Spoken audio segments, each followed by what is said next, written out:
hard to explain to young people today who've got the internet and anything they want to see at the touch of a button how different it was back in, say, 1987 when I was learning the guitar. And I remember on Saturday morning, one morning, Gary Moore suddenly appeared. Now, I didn't really know who Gary Moore was at the time, but he had his collection of guitars on this kids' TV programme, and he explained how to go about buying one, and he demonstrated some stuff on the guitar. This was TV gold. Now, I've found this on YouTube, and I haven't seen it since, I think it was 1987, because he was promoting his Wild Frontier album, which I then went on to buy on vinyl. So I've found it, and I'm going to watch it now. So the premise of the show was, it was in a house. It was called Number 73, and definitely in the UK you should know this, but Sandy Toksvig was called Ethel, and she owned the house. And also Neil Buchanan, who I think is still on television, he does art programmes now, was one of the presenters.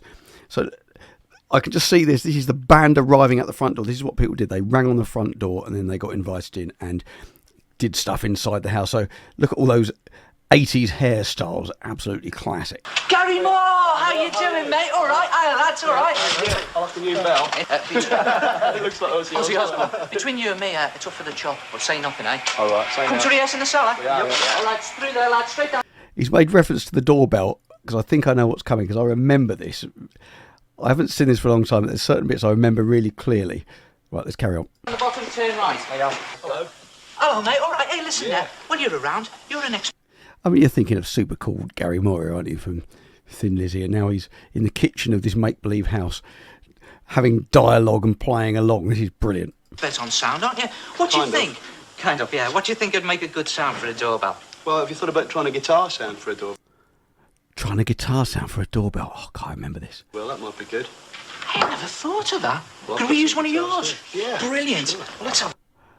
Look at that. Oh, hang on, let me go back. Well, Could we use one of yours? Yeah. His collection of guitars, there's a marsh lamp in the background. I mean, you just didn't get this stuff on television. You couldn't go on YouTube and look at people playing the guitar. Saturday morning television, there's a collection of guitars there. What's he got? Brilliant. Well, let's have a look then, mate. Hey, look at these lined up. They're beautiful, aren't they? How many have you got altogether? About 25. He's got about 25 guitars. Must have been early days, because I think he was a bit of a famous collector, and he had hundreds of guitars later on. 25? Yeah. And why have you got these in your collection? What's special about these ones? Some of my old favourites. This one here is my oldest guitar. It's a 1959 Les Paul. I've had this for about 12 years, and it used to belong to Peter Green. That's the 1959 that belonged to Peter Green. He's got it on Saturday morning television. Look at that. You know Albatross, you know this tune? No, don't know. Oh, yeah, I remember that Yeah, one. you know this one? Yeah. And what, do you use that guitar for recording? Yeah, I used it on Parisian Walkways as well, which was a Gives a hit that blast. we had before. Do you know this one? Yeah. He used it on Parisian Walkways. Just drop that in. Brilliant. Love it. What about that one? I've seen you use that occasionally. This one is a 1955 Les Paul Jr. It used to belong to the guitarist from the Sex Pistols, Steve Jones. You know? Oh, right. 1955 Les Paul Jr., Steve Jones's old guitar. Yeah. What about that one? Looks like a bit of a jazz guitar. Yeah, that's an old ES5 Gibson that I got from Greg Lake. From Emerson Lake and Palmer. That's the one. Yeah, an old band. That. What a collection here. I think that was on the front cover of Wild Frontier, wasn't it, that one? I can't remember. I'll have to check. Pink one? Strat? The pink one's an old 1961 salmon pink Strat like the Shadows used to play. Yeah, now I've seen a lot of guys play Strats, and yet they all seem to make it sound different. How come? Well, different players can make guitars sound completely different just by the way they touch the strings and the fingering techniques and all that. It's down to the individual player. And I know... I mean, that was gold. Nobody, you didn't get television that said that. I mean, I assume that Neil had been prompted to ask that question by Gary. Notice you've got a lot of old guitars here. Has that got anything to do with the sound? Yeah, well, older guitars tend to sort of mellow with age, you know, as they get older, they get a warmer tone, so I didn't know any of this at the time. I like them. What about the little one? Is that a bit of a joke guitar or a child's Yeah, guitar? that's really just like a novelty. I picked it up in Tokyo for about $2 bob, you know, it was sort of sitting in a shop there, but you can't really play it properly. What do you think is a good age to start? Because is that an ideal guitar for a This is what I wanted to know. Good age to start. I was already playing. I was about, what was that, 80? I was about 13, 14, I suppose. starter? No, because if you look at the neck on this guitar, it's a very short scale neck. It's a whole miniature guitar, and this is the proper length of the neck. So even if you're very young and you've got small fingers, you should learn on the proper scale neck. Sure. And then when you move on to other guitars, it's always going to be the same. No, I'm Top tip. Didn't know that. Thinking of buying a new Lecky, can you give me some tips? Because the service isn't usually very good in the shops, is it? No, the trouble is, what they do is with kids when they go and they put them through a bunch of effects and they sound great even if it's only a cheap guitar. You should pick a guitar up and play it without even plugging it into the amplifier. And if it's... I told my dad all this. I remember this so distinctly. Don't let them plug me through loads of amps and effects. We just got to plug it straight into the amp when we go and try this guitar. Sounds good then it's going to sound better when you plug it in. If it sounds good when it's bad, it's going to sound great. That's right. What about the acoustic? Is that part of your collection? Well, that was like a present, but the thing about that is I haven't got anywhere to put this. As you said, I've got a vast collection of guitars, so I was thinking... You're not giving it away, are you? Well, I was thinking about it, actually. You're joking? Well... No, I couldn't take that off you, mate, because I've already got an acoustic, but I know someone who will. Do you hear that, then? Gary Moore, the man himself, is going to give away his guitar. So what I'm going to do, if it's a Gary Moore guitar, we're going to have a Gary Moore competition. I'll think of a question to ask you. I know, obvious one, isn't it? What was the old famous band that Gary used to be in before he formed his own band? Quite an easy one, so you got to cast your mind back. I promise you I won't enter the competition because I fancy that guitar myself. If you think... I must have entered this. I can't remember specifically, but I'm sure I used to write on either on a postcard or the back of a stamped addressed envelope, they used to say, and write in, and then they pick it out of a hat the next week. You know the answer. Stick it on a postcard and send it to me, Neil, here at the house, and just put on the bottom guitar competition. It helps Kim sort the mail out. And send it to the usual address. That's number 73, P.O. Box 73, Maidstone, Kent, ME15 6RS. What was Gary's old band? Good luck with that competition. Right, doorbell. Give us a few little effects on that. I know you just don't play straight on stage. You've got some... I so clearly remember what he did here because I tried to work out how to do it myself. Tricks like I used some different sound effects. Let's hear some tricks. This is like a police siren.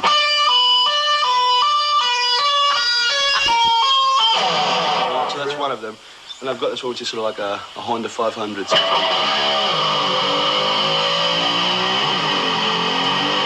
I mean, you could just click and see 1,000 people doing this now, but you'd never see this on television. I just can't describe how exciting this was. It's when you fall off. Right. Got another one. Well, this is one like it's kind of like a dive bomber effect. And you just hit one of these harmonics.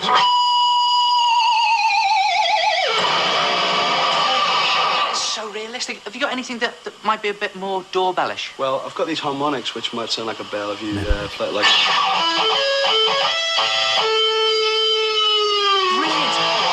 The one. You play it, I'll record it. So I remember they recorded that, and then for evermore, until the programme stopped, that was always the doorbell. So as the guests would come in, every time they'd go in and they'd press the doorbell, and that would be the doorbell sound that you get, Gary Moore's guitar.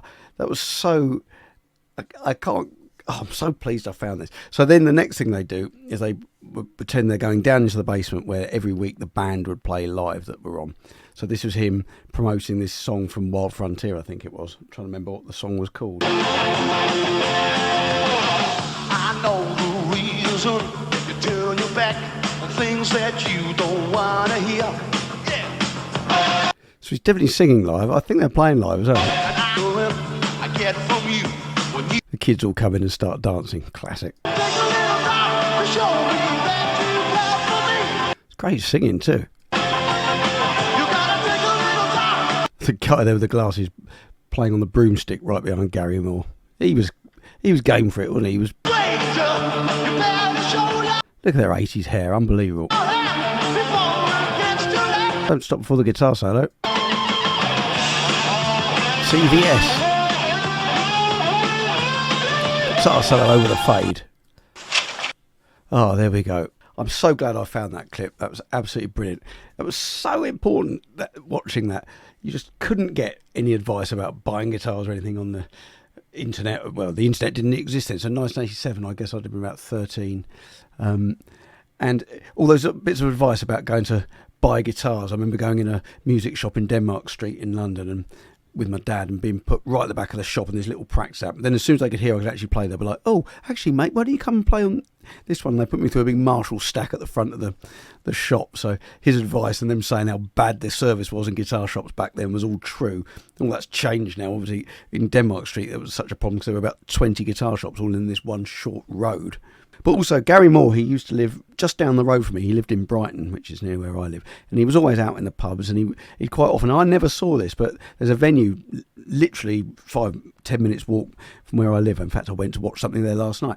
And he often used to come along. There was, what was his name? Buddy Whittington, was it? He turned up, and, on tour for American Play, and then Gary Moore would get out of the audience. And I was talking to someone who works in the music shop the other day, how they went to see Alan Holdsworth with Gary Moore. He was friends with the guys in the music shops. He's always in there buying and selling guitars.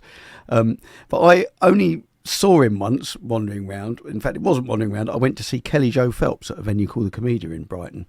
And he was there. I went with my friend Matt and went, look, it's Gary Moore over there. Matt set him around lots more than I had.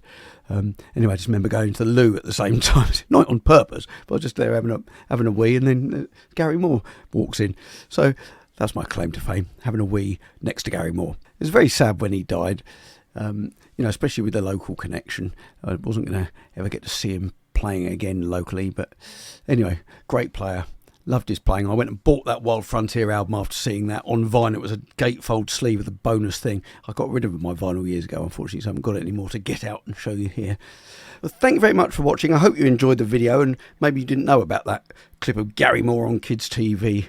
I think it's a little nugget, bit of guitar history that I'm glad I remembered, and that somebody managed to capture and put on YouTube. I don't know how they managed to do that. Anyway, I bring out new videos at 7 p.m. UK time every Friday, and I'm going to leave you with a clip of me playing one of my own songs. This is called Dreamcatcher. It was from a gig last week, and I've actually got a gig coming up very soon. It's at a venue called the Brunswick on the 25th of July. I shall put some links in this video if you want to come along. If you're in the Brighton area in the UK, it'd be nice to see some of you. If somebody comes along who watches me on YouTube, that'd be pretty amazing. So yeah, check out this song. This one's called Dreamcatcher. You can also have a listen to it on Spotify, etc. And there's a live video of me doing it on my channel. So check that out, and I hope to see you next week. What said is it a tattoo on your back of a dream catcher? How you gonna see if you caught a dream? Show me how, showed you mine anyway, it doesn't matter. Cause Billy the ink chose the picture, so you don't know what it means. I'm in them old 45s till the sun comes up, I got nowhere to go, I miss the midnight bus. That dive clock must have stopped a bit wrong. I need on back to the start of the song. Let's lose track, throw the bottle back, get the feeling. I like it here, glad I've got nowhere to go. Lay back, didn't see that mirror on the ceiling. Looks like I could have missed something I needed to know, yeah.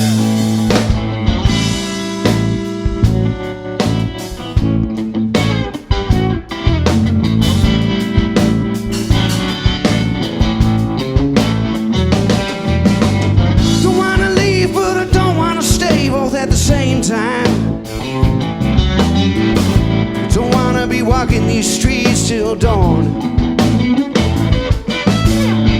Just sitting here drinking, thinking, making up my mind. Got a few tricks left up my sleeve, don't think I'm ready for yours. And that old red light, a good note to stop. Too good to be true, a cherry bomb on top.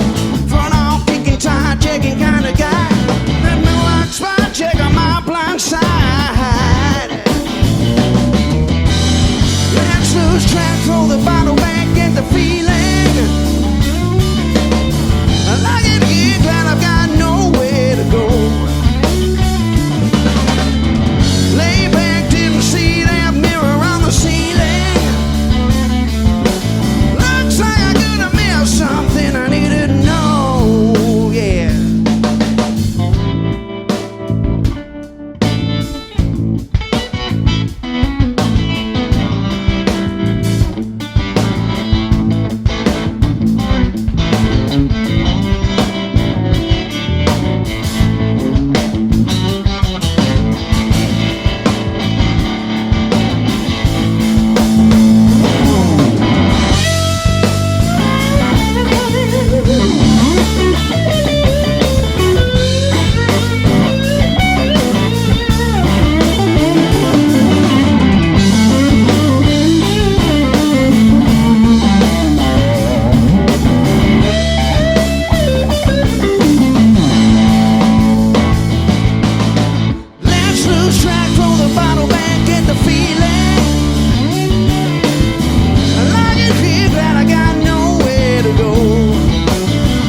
very much. Thank you.